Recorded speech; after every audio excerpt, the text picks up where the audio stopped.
وقتيل بمصر إمارة صحون. Mossoul, carrefour des civilisations et des hommes depuis plusieurs siècles. Tombée aux mains de Daesh entre 2014 et 2017, la ville porte toujours les stigmates de ces années de guerre. Mossoul, ville meurtrie, où les traces de l'occupation et des bombardements de la coalition dessinent encore la vieille ville. Dans le centre historique, niché entre deux grands axes de circulation que constituent la route de Ninive et celle de Farouk, un édifice massif attire l'œil. Son nom, le couvent des Dominicains Notre-Dame de l'Eure, ou Kanisat Assa, l'église à l'horloge, comme on la surnomme ici. Elle aussi pillée et dévastée durant l'occupation, l'église latine Notre-Dame de l'Eure compte parmi les 14 églises de différentes confessions chrétiennes présentes dans le centre historique de la ville. Installés à Mossoul depuis le XVIIIe siècle, les dominicains fondèrent le couvent pour asseoir durablement leur présence dans la vieille ville. Ainsi, les travaux de la grande église, pièce maîtresse de cet ensemble conventuel, débutèrent en 1866. 7 ans plus tard, le 2 août 1873 précisément, l'église était achevée, prête à accueillir ses premiers offices. La dimension religieuse, on la connaît, vous la voyez autour de nous, c'est l'église, ce lieu qui a servi à vivifier aussi les églises locales, à les aider à retrouver leur tradition. En plus de son aspect religieux, le couvent des frères dominicains portait aussi une dimension culturelle et sociale à la ville. En atteste la place prépondérante pour l'éducation au sein du couvent, avec la création d'une école de garçons, mais aussi et surtout d'une école de filles, la toute première en Mésopotamie. L'école de filles, ça n'a l'air de rien. Aujourd'hui, c'est tout à fait commun que les sœurs aient des écoles de filles, mais à l'époque, en Mésopotamie, ça n'existait pas. Une école qui a permis aussi de développer considérablement la santé et l'éducation des populations, puisque les femmes, après, en grandissant, retournaient dans leur famille, fondaient des familles, avaient d'autres principes d'éducation, d'autres principes aussi d'économie familiale. Détruite en 1915 par les Turcs ottomans au cours de la Première Guerre mondiale, le couvent a également abrité la première imprimerie d'Irak, dès 1857. Les frères français, les dominicains français, donc, ont créé une imprimerie. Ils ne trouvaient pas les livres dont ils avaient besoin. Donc, dans cet endroit, dans ce couvent, on a imprimé la première grammaire kurde. Et puis, dans ce couvent, ont été imprimées la première Bible en arabe et la première Bible en araméen.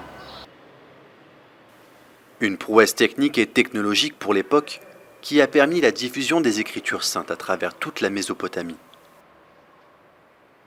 À l'intérieur de cette église dite conventuelle, le maître-autel, aujourd'hui détruit, résidait autrefois dans une abside avec voûte en cul-de-four. Qualifié d'église tout en courbe par le frère Olivier Pouquillon, représentant de l'ordre dominicain dans ce projet de restauration, l'édifice compte 3 nefs et 5 travées.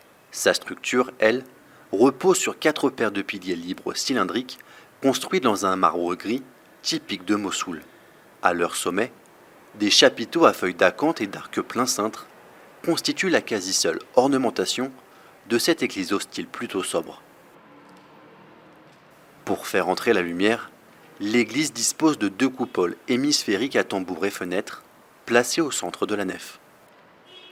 Enfin, au nord comme au sud, les murs sont formés de 4 absidioles. Dans chacune d'entre elles, s'y trouve un autel finement ciselé. À l'extérieur, un parement de pierre beige ocre habille l'édifice. Mais la pièce qui démarque cette église de toutes les autres à Mossoul, c'est bien son campanile.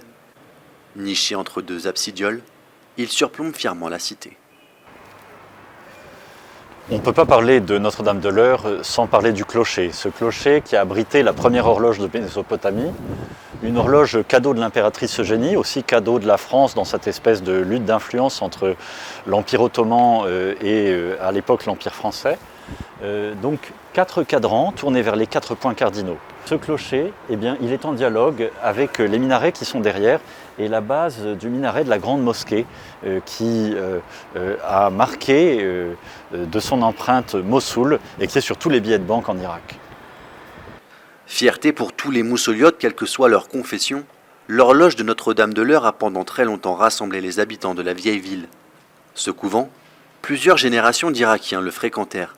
comme son église, ses écoles, son séminaire ou encore son hôpital.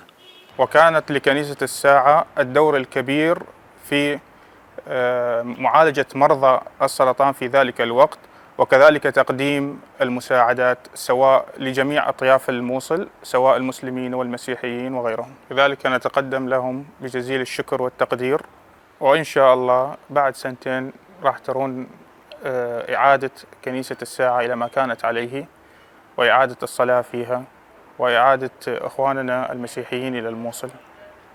Omar Al-Tahawi est ingénieur civil pour l'UNESCO. Depuis le début des travaux, le 4 janvier 2021, c'est lui qui est en charge du chantier de restauration du site. Un travail colossal au vu des importantes destructions subies par l'Église. حاليا نقوم بأعمال رفع الأنقاض والألغام من الكنيسة. رفعنا حتى الآن حوالي 1600 طن من الأنقاض والمخلفات الحربية أيضا. المرحلة القادمة من الأعمال سوف تشمل عملية تقييم الأضرار بصورة دقيقة ووضع المخططات الهندسية الكاملة لإعادة إعمار الكنيسة. طبعا هذه المبادرة التي تقوم بها اليونسكو لإعادة إعمار دور العبادة والمناطق الأثرية المهمة للمدينة ليست الغاية منها فقط إحياء الأماكن، ولكن أيضا إحياء روح المحبة والألفة والسلام والتماسك المجتمعي ما بين الأطياف المختلفة لمدينة الموصل من المسلمين والمسيحيين والأطياف الأخرى المختلفة في المدينة. Conduit par l'UNESCO, financé par les Émirats arabes unis et supervisé par les frères dominicains, la restauration du couvent et de son église Notre-Dame de l'Heure devrait s'achever d'ici 2 ans. Ce que nous espérons, c'est que nous allons pouvoir reprendre cette mission et en la restaurant, eh bien, en refaire un lieu religieux, un lieu culturel, un lieu social. Non seulement pour inciter les chrétiens à revenir sur cette terre qui est la leur, mais aussi les musulmans à retrouver ensemble, chrétiens et musulmans, le sens du dialogue pour le bien commun. Un chantier titanesque, indispensable pour préparer l'avenir et la paix pour tous les moussoliotes.